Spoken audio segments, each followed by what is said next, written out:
Halo teman-teman, ketemu lagi. Kali ini saya akan coba berbagi pengalaman. Mudah-mudahan pengalaman saya ini tidak terjadi di teman-teman dan menjadi edukasi untuk teman-teman, yang khususnya untuk teman-teman yang ingin program magang ke Jepang. Jadi ceritanya itu seperti ini teman-teman. Di tahun 2014 saya pernah mengikuti alur atau program kerja ke Jepang, program magang. Waktu itu saya coba melamar ke salah satu penyalur yang di Bandung. Jadi berkas-berkas saya dimasukkan ke penyalur tersebut. Singkat cerita, saya dijadwalkan mensetsu oleh penyalur tersebut. Waktu itu saya dipertemukan interview oleh Kumiai perwakilan Jepang dan didampingi oleh penyalur yang ada di Indonesia yang di Bandung, seperti itu. Nah, waktu itu pada saat interview saya ditanya-tanya mengenai seputar pengalaman kerja seperti apa, seperti itu teman-teman. Namun setelah interview, waktu itu keputusannya tidak diputuskan langsung diterima atau tidak. Waktu itu kandidatnya ada 2 orang, salah satunya saya. Untuk keputusan interview waktu itu tidak diputuskan langsung. Jadi dari Kumiainya menjelaskan bahwa data kalian, saya dan teman saya atau saingan saya pada saat mensetsu, akan dibawa dulu ke Jepang dan akan dipromosikan ke customer Kumiai yang ada di Jepang. Seperti itu teman-teman. Waktu itu karena merasa saya sudah lama menunggu, nah, ketika menunggu ada tawaran lagi dari penyalur yang ada di Bekasi. Nah, singkat cerita, saya waktu itu ikuti alurnya, proses interview.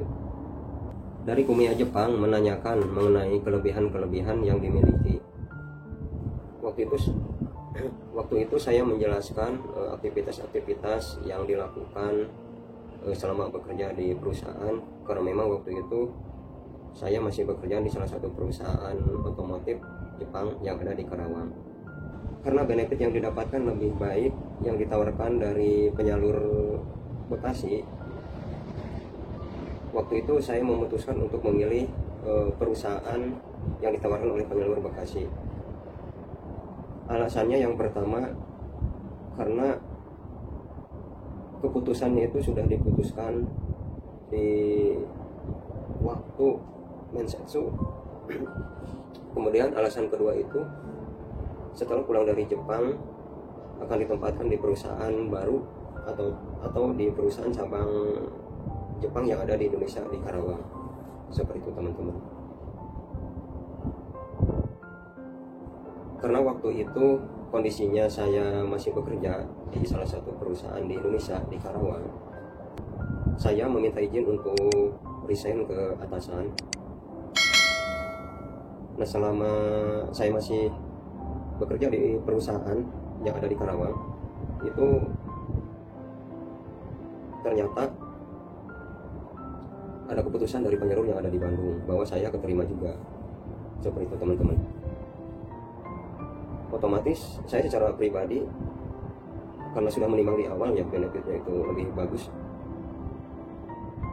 yang ditawarkan oleh penyalur yang ada di Bekasi, jadi saya memundurkan diri dari tawaran penyalur yang ada di Bandung. Seperti itu teman-teman, karena memang keputusannya juga telat. Seperti itu. Singkat cerita, saya resign dari tempat bekerja saya, kemudian masuk karantina di penyalur Bekasi untuk belajar bahasa Jepang. Nah, kurang lebih waktu itu masuk karantina 2 mingguan kalau tidak salah teman-teman. Saya dipanggil oleh manajemen penyalur tersebut, "Mas, mau lanjut atau tidak di program pemagangan ini?" Karena masnya sebelumnya sudah mengikuti proses pemagangan di penyalur yang lain, ada indikasi dokumen bentrok. keputusan saya serahkan ke Mas mau lanjut atau tidak program pemagangan ini. Nah begitu teman-teman, saya ditanya.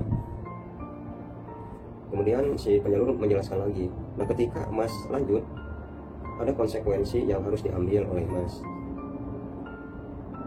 Jadi ketika nanti kami ajukan data Mas ke migrasi Jepang dan ternyata bentrok datanya, nanti dianggap pemalsuan seperti itu teman-teman.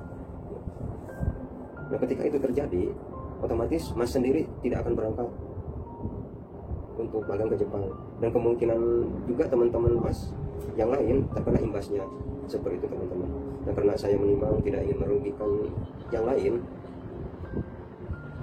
akhirnya saya undur diri dari proses pemagangan yang di Bekasi. Waktu itu saya cukup dilema dan bingung teman-teman. Ya kenapa bingung?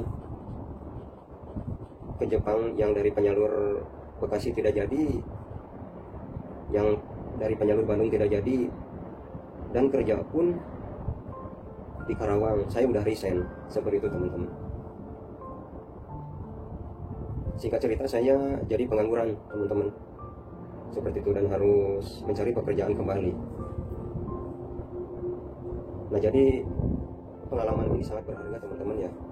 Jangan sampai kejadian ini terjadi di teman-teman, dan mudah-mudahan kejadian saya itu hanya terjadi di saya saja, tidak terjadi di teman-teman ya.